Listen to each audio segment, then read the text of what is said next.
She never owned a light bulb. She never wanted one. That single fact, spoken quietly by a 93-year-old woman sitting beside a wood stove in a valley most maps had forgotten, stopped the journalist who interviewed her completely cold. He had driven 4 hours on a road that barely deserved the name, through pine forests and switchbacks and a river crossing that nearly swallowed his front tires. And the first thing Bibi Zarina told him was not about hardship. It was not about poverty or struggle or the long decades of doing without. It was about something far stranger, something he had not expected and could not quite shake afterward. She told him that before the electricity came, she could hear herself think, not metaphorically, not as a figure of speech the way old people sometimes speak in riddles that are really just complaints dressed in poetry. She meant it literally. She meant that there was a quality of silence inside her own mind. In that village before the generator arrived, and then the wires, and then the poles, and then the buzzing, and the humming, and the refrigerators, and the televisions that she had never been able to find again. Not once, not in 50 years of trying. Her name was Zarina Gul. She was born in a small mountain village in the Swat Valley region of what is now northwestern Pakistan, at a time when the nearest road was 3 days on foot and the nearest doctor was a rumor. The exact year of her birth was never recorded, because in that place and time, births were remembered by other things, by seasons, by which harvest it was, by whether the river had flooded that spring or stayed quiet in its banks. Her mother told her she arrived in the year the big walnut tree behind the mosque finally fell, and that the village considered it a sign, though a sign of what nobody ever agreed. She grew up in a world that moved at the speed of human hands. Bread was made before dawn, by feel in the dark, by memory built into the wrists and palms over decades of the same motion. Water came from the stream that ran behind the lower fields, carried in clay pots balanced on the head with a steadiness that took years to learn and never left the body even in old age. Light came from oil lamps in winter, from the long, generous evenings of summer, and from the fire that was never fully extinguished, because to let the fire die was considered, in the quiet theology of that place, something close to a small death in the household. And sound was different then. This is what she kept coming back to in the few interviews she ever gave, in the conversations her grandchildren recorded in the last years of her life, in the things she said almost to herself while sitting outside on warm evenings looking at the mountains she had watched her entire life. The sound was different, not just in the village, inside her. Imagine for a moment what that means. You have to really try, because we live now in a world that has forgotten what silence actually is. True silence, the kind that is not an absence of technology, but a presence of something else entirely. The kind where you can hear a leaf settle on still water 40 feet away. The kind where your own breathing sounds loud. The kind where thoughts do not compete with anything, because there is nothing to compete with. Zarina Gul lived inside that silence for the first 38 years of her life. Then the electricity came. It arrived not all at once, but in the way that great changes always arrive in small places, tentatively, controversially, with arguments on both sides that went on longer than the actual installation. Some of the village elders welcomed it. Some resisted with the particular fury of people who understand that what is being offered is not just convenience, but a replacement of one entire world with another. There were meetings. There were disputes. There were men who said it would bring progress, and men who said progress was not always the same thing as goodness. Zarina was not consulted. Women in that village at that time were not consulted about such things. She found out the way she found out most official decisions, through her husband, who told her one evening in the same tone he might have used to mention that a neighbor's goat had gotten into the wheat field. A matter of fact. Already decided. She said she remembers the night the lights first came on. She was standing in the courtyard of their home, a packed earth space surrounded by the high mud brick walls that kept the worst of the winter wind out. The children were already inside. Her husband was with the other men near the generator the government crew had brought on the backs of mules over 2 days of mountain trail.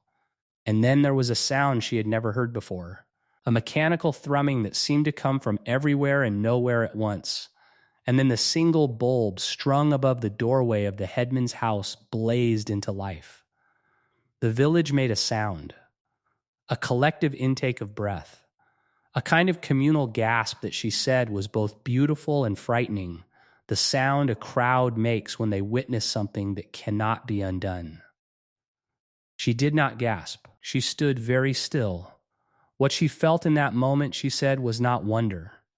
It was grief. A grief she did not understand and could not explain, and spent the next 50 years turning over in her mind like a stone she kept finding in her pocket. Something had just ended. She felt it with a certainty she could not justify, and whatever it was, it had not been consulted either. Here is where her story becomes something more than a personal memory. Here is where it opens into something larger and stranger and worth sitting with. In the months and years after electricity arrived in her village, Zarina began to notice changes.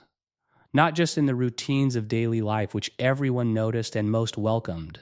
Not just in the obvious things, the longer evenings, the cold that could be kept from the milk, the radio that arrived shortly after and filled the headman's house with voices from cities none of them had ever seen. She noticed something happening inside herself, inside her mind. The quietness was going. Not the external quiet. The mountains were still there. The river still ran. The wind through the pine trees still made the sound she had fallen asleep to her entire life. But inside her skull, in the space where her thoughts had always lived in a kind of easy, unhurried arrangement, something had begun to change. A low background frequency had entered her life. A hum that was not quite sound but was felt rather than heard. A vibration in the quality of attention itself. She tried to describe this to her husband once. He looked at her with gentle concern and suggested she might be tired. She tried to describe it to her sister, who had married into a village 2 valleys over that had received electricity 5 years earlier. Her sister nodded slowly and said, Yes, I know what you mean." But then the sister's youngest child cried from another room, and the conversation dissolved and was never picked up again. For decades, Zarina kept this observation mostly to herself. She raised 7 children. She worked the land. She prayed 5 times a day in the way she had been taught, and found in that practice the closest thing to the old silence that remained available to her. She grew old in the way that people grow old in hard country mountain villages, which is to say, she grew old with her hands and her back, while her face stayed oddly calm. The calm of someone who has made a long peace with the world as it is, rather than as it was.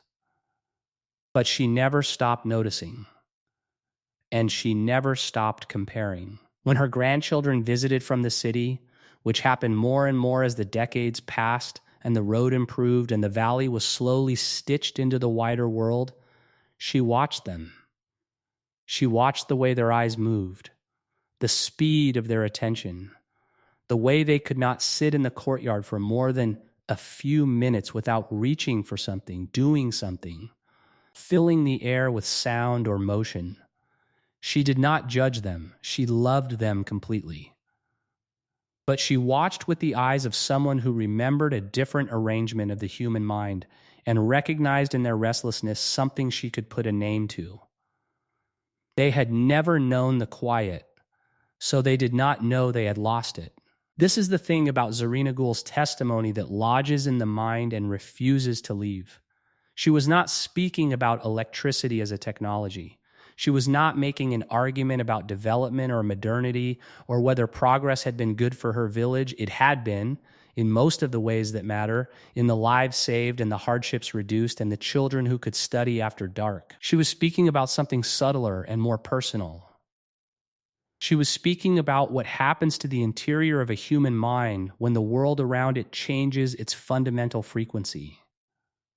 She was the last person in her village who had experienced both, before and after, with real memory of each. The others who had been born before the electricity either remembered it differently or had not paid attention or had died. By the time anyone thought to ask, Zarina was the only one left who could say, with the authority of direct experience, what it had actually felt like inside her head in this silence before. And what she said was this: it was not the absence of noise, it was the presence of depth. There was a quality of inner space in that earlier time, she said, a sense that thoughts had room to form slowly and completely before they required attention, that you could let something settle to the bottom of your mind and find it still there hours later, unchanged, waiting, that the mind had a kind of patience with itself, that was not effort but simply the natural condition of a consciousness that had never been trained to expect constant stimulation. She said that after the electricity came, after the years of radio and then eventually the television her son brought from Peshawar and then the mobile phones her grandchildren carried everywhere like external organs, the thoughts came faster and stayed shorter, and the depth was replaced by something she could only describe as surface. Everything happened on the surface. Nothing settled. She could feel herself thinking more and understanding less. She was not certain this was entirely the fault of the electricity. She was a careful observer and an honest one. She allowed that she was also older. That memory softens things. That perhaps she was romanticizing a poverty that had been genuinely hard.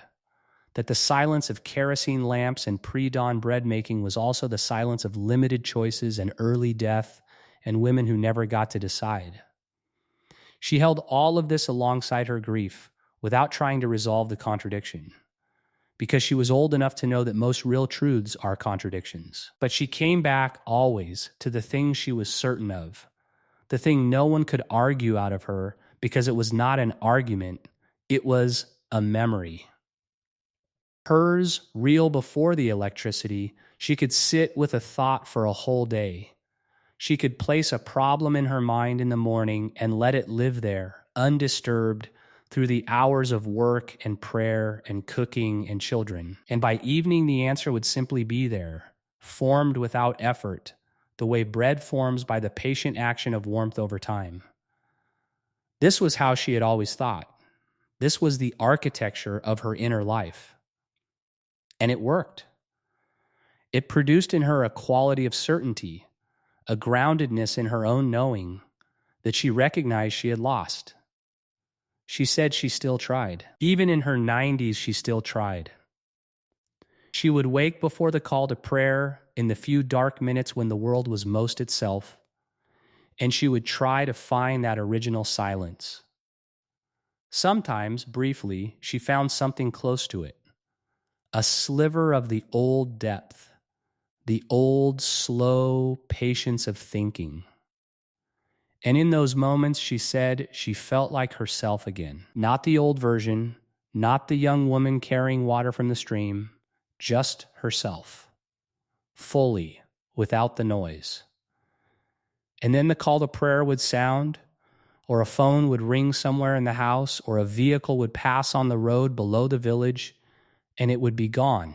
The journalist who interviewed her, a young man from Islamabad who had come to write what he expected to be a gentle human interest piece about the oldest woman in the valley, sat with her for 3 days. He had not expected to be unsettled. He left unsettled. He wrote afterward that speaking with Zarina Gul had made him aware, for the first time in his life, of a sound he had never known was there. A low, continuous hum in the background of all his experience that he had simply assumed was the sound of being alive. He went home and lay awake listening to it, and could not unhear it, and was not sure whether to be grateful or bereft. Zarina Gul died 3 years after that interview, in the same valley where she was born, in the house where she had raised her children, with the mountains she had watched her entire life visible through the window. She was somewhere between 90 and 96 years old, depending on which family member you asked and how they counted. She died in the way she had described trying to live, quietly, without fuss, with a patience that the people around her found both comforting and faintly mysterious. Her granddaughter said that in the last weeks of her life, when she slept more than she woke, she had a particular expression on her face that none of them could quite interpret. Not peace exactly. Something older than peace. Something that suggested she had gone somewhere interior, somewhere deep, and found what she had been looking for 50 years. The granddaughter said she hoped that was true. She said she believed it was. We do not have a word in most languages for what Zarina Gul lost.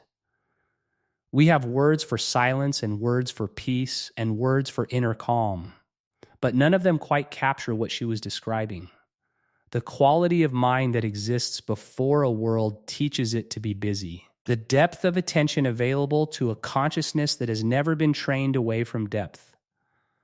It is something that nearly all of us were born too late to know and will never be able to fully imagine. Only glimpse in the half second before sleep, or in the held breath before music begins, or in the very occasional moment when the world pauses and we suddenly feel, without being able to say why, that something vast and quiet is very close. She lived in that vastness for 38 years. Then it left. And she spent the rest of her long life as its last witness, carrying the memory of it the way you carry the memory of a place you loved that no longer exists, not with bitterness, but with a tenderness so old and so private it barely has a name. She was the last one who remembered, and now she is gone too. And the silence she described has no one left to speak for it except the rest of us, standing in the hum, trying to remember something we never knew.